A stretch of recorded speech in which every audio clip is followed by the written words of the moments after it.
Chicago Bears Weekly is back, and so is Bears training camp. Yes! Yes! Yo, what's up, guys? Welcome back to the channel. APW Sports signing in for Season 9, Episode 7 of Chicago Bears Weekly. I know it's been a while since I've actually done one of these episodes, but nonetheless, they are back. So is Bears training camp right around the NFL season. Since we're heading into training camp, you know what that means. It's time to ask ourselves, what is it things to look for? What are we looking to see from this new and improved 2025 Chicago Bears team, roster, and coaching staff? I'm going to get into that all in this video, just for things to look out for heading into the Chicago Bears 2025 season. But before I do that, make sure you guys leave this video a like as it continues to help this channel to grow. And if you guys want to continue to grow, make sure you leave this video a like so more people can see this throughout the YouTube algorithm. And if you are not subbed, click the subscribe button and notification bell so you will not miss any of the videos that I post throughout this channel. But without further ado, let's dive into it.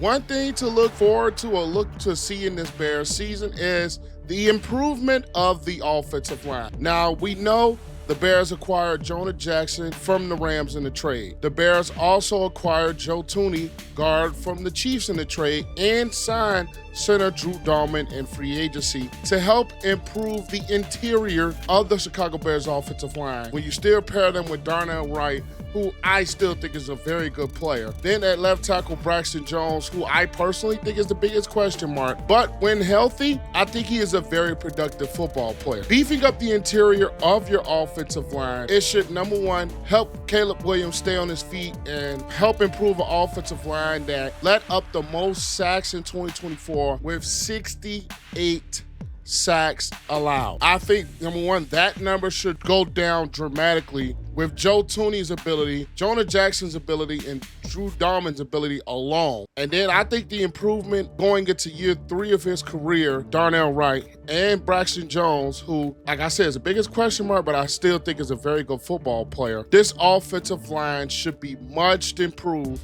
and should help the Bears succeed a lot more than what they were in 2024. And I'll get into that later because there are more things with this Bears offense to watch.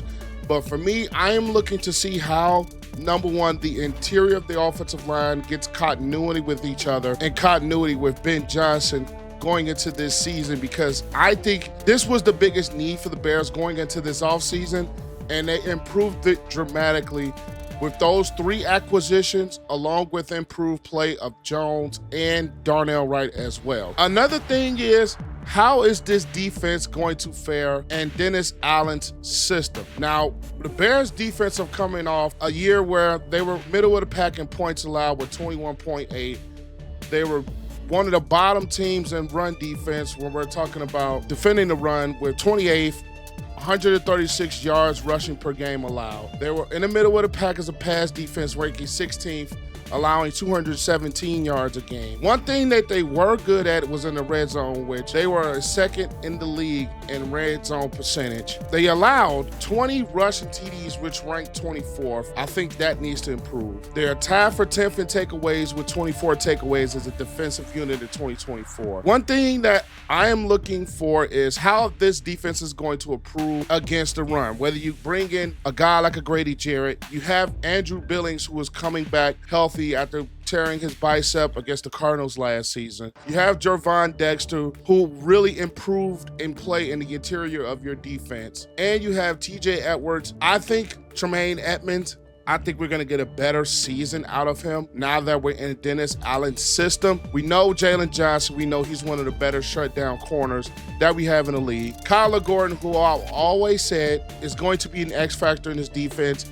And with Dennis Allen, I don't think it's going to be anything different when we're talking about him. And then we're talking about a team that I think personally missed Jaquan Brisker last season after suffering a concussion, and he didn't see the field the rest of the season. I think that was a big hit for his defense. We know Kevin Byard had a really good season in 2024. It's just, how is the defense gonna, number one, improve as far as the interior of your defensive line against the run, which we know he's coming from some of those Saints defenses where they were very solid against the run, where he had guys like a Cam Jordan, a Sheldon Rankins, a Demario Davis in the middle of those defenses that he had with the New Orleans Saints.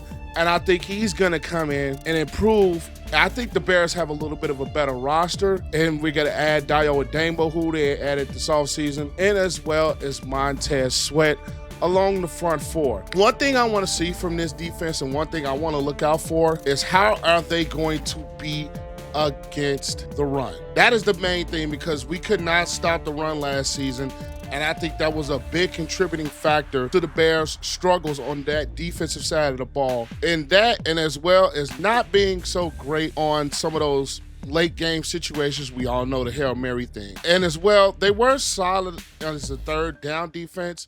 They did rank 27th in yards per game with 354 yards allowed per game. They were in the middle of the pack in sacks and 40 sacks, which gets me to my next thing to look out for is who is going to be the guy that is going to create pass rush outside of Montez Sweat. We came into this offseason with that being one of the bigger questions that existed as far as going into this 2025 season and what we could improve on. And I still think, to be honest, I have to see it on the field, but I don't think that problem is solved. You do add, like I said, Dayo Odunze, who are one of the more premier defensive end pass rush free agents that we had, and the Bears actually brought him in. We do look at the development at Austin Booker. I think coming into year two, I think a guy like an Austin Booker would be tremendous with his development for the Chicago Bears defense to help solidify the opposite side of a guy like a Montez Sweat. You do have Shamar Turner in the interior of your defense. The jury is still out on Dominique Robinson, to be honest. If somebody is going to have to step up and be the pass rush outside of Montez Sweat, that has got to be a Odunze who they acquired, and that has got to be Austin Booker. A lot of people are going to say Montez Sweat's play wasn't as great in 2024, and I will absolutely agree. At least this is from my perspective, and you guys can leave your thoughts in the comments down below. I personally think Montez Sweat was playing with some sort of an injury in 2024. He just did not look like the same football player that we acquired during the midst of 2023. Something about Montez Sweat in 2024 really looked off. And I think he was dealing with some sort of an injury, some sort of a nagging injury that kind of plagued him most of his play throughout the 2024 season.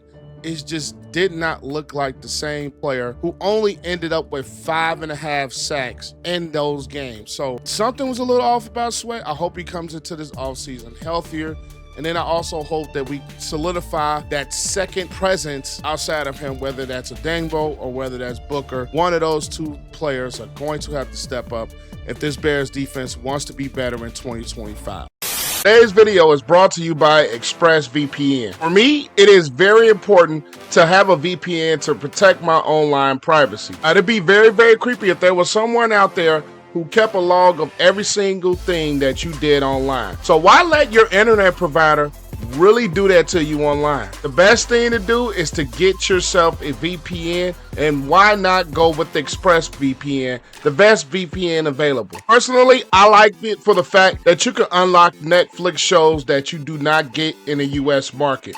Now, one show that I've started to get myself into is Brooklyn Nine-Nine. You search Brooklyn Nine-Nine in the US, doesn't come up, but you can switch your location to Canada, and you can research Brooklyn Nine-Nine again, and bam, it pops up right then and there, and you can catch up on your episodes of Brooklyn Nine-Nine. Now, if you click the link in the description below, you will get 3 free months of ExpressVPN. Just by clicking the link below and you sign up today, you will get 3 months free of ExpressVPN. All you have to do is click the link down below, and you will get ExpressVPN. Now, let's just get back to the video. Another thing that I personally will be looking for is the chemistry between Caleb Williams, DJ Moore, Kmet, and Odunze going into year 2 with being paired with each other. Now, I'll get into the Ben Johnson effect later, which I know that's a storyline as well. But I just want to see how are they, number one, going to be reacting to each other. Is Caleb Williams and Odunze Moore and Kmet going to see the field the same way? Are they going to have more of a connection so this pass offense could be a bit more explosive than what they were? They were one of the bottom-ranked pass offenses in the NFL, ranking 31st in the league amongst passed offenses, which the only team that was below was the New England Patriots, which is a team that the Bears lost to last year. I think year 2 of the continuity could be, I think, a bit better for the Chicago Bears. I want to see how their chemistry works as far as year 2, especially, I think the emphasis for me is Williams and Odunze because, number one, same draft class, 2, both young, and how are they going to coexist? I'm not going to say coexist, it sounds like a bad word, but are they going to be more cohesive with each other in both year 2s of their NFL career? So I'm looking forward to how Kmet can be more ingratiated with Caleb Williams. Is how is he going to have more pairing with him as an offense? How is he going to have more pairing with DJ Moore, who had slightly bit a down year from what he had with Justin Fields in 2023. So that is one thing I'm going to be looking for. And another thing that I am going to be looking for is how are the Bears going to improve as a run offense when we're talking about a rushing offense? The Bears that finished 25th last year, only rushing for 102 yards per game. With the improvements of the offensive line, the interior mainly with Thuney, Dahlman, and Jackson, I think that should be very much improved with Ben Johnson's scheme. And we're talking about DeAndre Swift and Roschon Johnson and Kyle Monangai, who they drafted. I think this run game should be much improved. Now, I personally thought they were going to go after a running back earlier in this draft, whether we're talking about a Quinshon Judkins, whether we're talking about Travion Henderson. Yes, I'll say both Buckeye boys. Omarion Hampton was a guy that could have been laying around, but he ended up getting taken. One thing I am going to look is if Ben Johnson can ingratiate some of the things he had with the running game from Detroit over to the Bears. Now, we know the Lions have one of the best offensive lines in the league, and they have, in my personal opinion, the best running back duo in the league with Gibbs and Montgomery. I really think that this should be a much better and much more aggressive run offense than what we had last year, which the Bears struggled to run the football at times, and it made them a one-dimensional offense, which put a lot of onus on Caleb Williams in his rookie year. In times he responded, in times he didn't. And I've always said, and I've always believed, that a quarterback's best friend, security blanket tight end, Kmet could be that, and a guy that we drafted in Colston, Loveland, can be that, and also, the improvement of a run game, the emphasis of a good run game could be a quarterback's, especially a young quarterback's, best friend. Now, we know Caleb at times was hesitant to take off with his legs, and I think with this Ben Johnson system, and I think with Ben Johnson's coaching, he's probably going to emphasize him a little bit more. If you don't see things there, don't be hesitant to take off with your legs, because your legs could be, one, a very good weapon, and two, a thing that can keep drives alive and keep this Bears offense driving and keeps this Bears defense fresh, which complementary football is something else I'm going to look for. Complementary football is going to be key if the Bears want to be in playoff contention in 2025. You're going to have to play really good defense and much improved defense under Dennis Allen. And you're going to have to be physical, you're going to have to run the football, and you're going to have to score points, no doubt. And I think a guy like Colston, Loveland, and Luther Burton III, who they both drafted in this past draft, can be big parts of what the Bears can do offensively. Because Colston, Loveland, big, strong, physical, tall tight end, coming in at 6'6", 250, can win some 50-50 balls, especially be a target in the red zone. And Kmet, we know, I still think he gets criminally underrated, mainly because he's been in bad quarterback play and been in bad systems. I think that two tight end pairing can do very well, and I think the Bears' improvements defensively, whether we're talking about just, I think, a healthier Montez Sweat, Jarrett, Dexter, Billings coming back healthy, having Shamar Turner in the draft as well to be that depth piece on your defensive front. Johnson, who's been on a non-football injury list, but has been yet to really been speculated what that could be. We have a guy like Tyreek Stevens, who I think is going to improve in year 3. Kyler Gordon, as I said, is an X factor. Gonna have to get pass rush. I think when you're playing complementary football, and we're talking about punting the football as well, and making field goals with Torrey Taylor and Cairo Santos. Torrey Taylor was an X factor as far as our special teams goes. In 2024, we're able to pin teams inside the 20. Making them drive long fields is going to be big as far as the team's success. And Devin Duvernay, who they signed in free agency, is a very good return man, which I also think can be a big piece into complementary football. To set the Bears up in good field position with, number 1, you get a good punter. 2, you got a good special teams where he can get some of those returns and set up the Bears offense to have shorter fields to drive, to make the offense so much unpredictable, especially when you're not having to really expend a lot in driving long drives. So complementary football, I've always said on this channel, is a big key to success no matter what type of football team you have. You have to play complementary football. In the Bears in 2025, that is something I'm going to look to see what happens in 2025. The biggest thing that I am going to look for is head coach Ben Johnson's input. And we're talking about, number 1, from a coaching standpoint, is he going to coach this team hard? Is he going to hold this team accountable? How is he going to push the guys to be better? Not just on the offensive side of the ball, where we're talking about the struggles the Bears have had, but also on the defensive side of the ball. The culture of the Chicago Bears needs to be different, and I'm interested to see how things go along. Will it be different? Because yes, you could get all the reports in training camp. Yes, you can get all the reports in the offseason about how he is and how things are different. But I think a lot of it, the on-field product, whether we're talking about this upcoming preseason or the regular season, what we're going to see and what we're going to look for is players playing hard consistently. 2, are they going to have each other's backs? Are they going to hold each other accountable for when things go wrong? Are they going to pick each other up as a unit for when things go wrong? It is so much of that that's not looked at, because most people from the outside are looking in. Of course, we want the Bears offense to be fixed, and who doesn't want this Bears offense to be fixed? Because it's been bad, let's just say, over the past couple of seasons. The thing is, are you going to coach the players that you have to the best of their ability and put them in positions to where they can succeed? I don't want to see, oh, he doesn't fit the system well, what?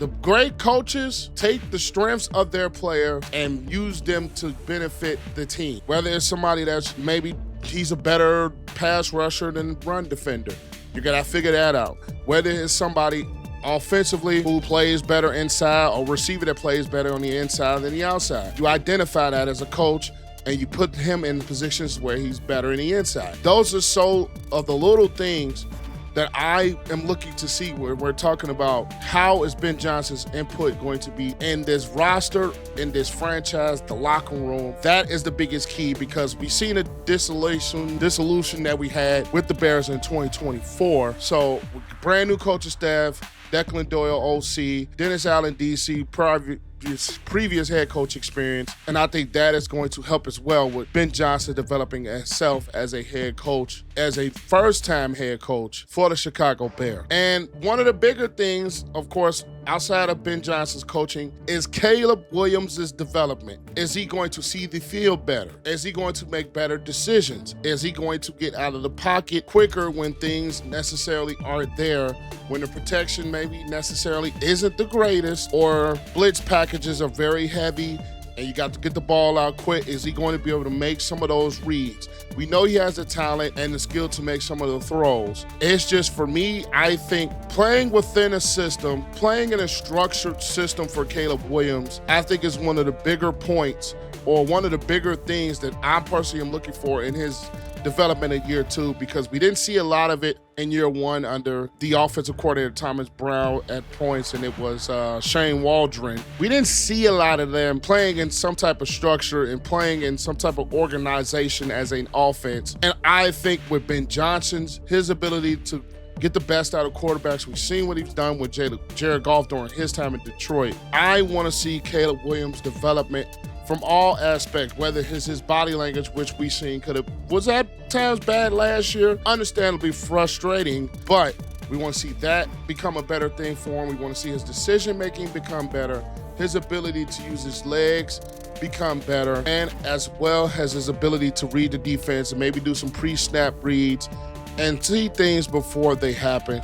I think we are all looking to see where Caleb Williams develops in year 2, even though it's under a new coaching staff, even though it's under brand new things, brand new language, brand new tutelage, brand new everything. But I just want to see how things develop in year 2. And could this be a playoff team? Who knows? I'll let you guys know. I can do a win-loss prediction later on down the line. But hey, that concludes this episode of Chicago Bears Weekly. I know it's a little lengthy, but there's a lot of things for the Bears that we want to see. Leave your thoughts in the comments down below. I really want to see what you guys think about the Bears coming into 2025. I am APW Sports signing out. Make sure you guys leave this video a like. And also make sure you click the subscribe button and the notification bell so you will not miss any of my posts, football or wrestling related. And I'll catch you guys next week. Peace.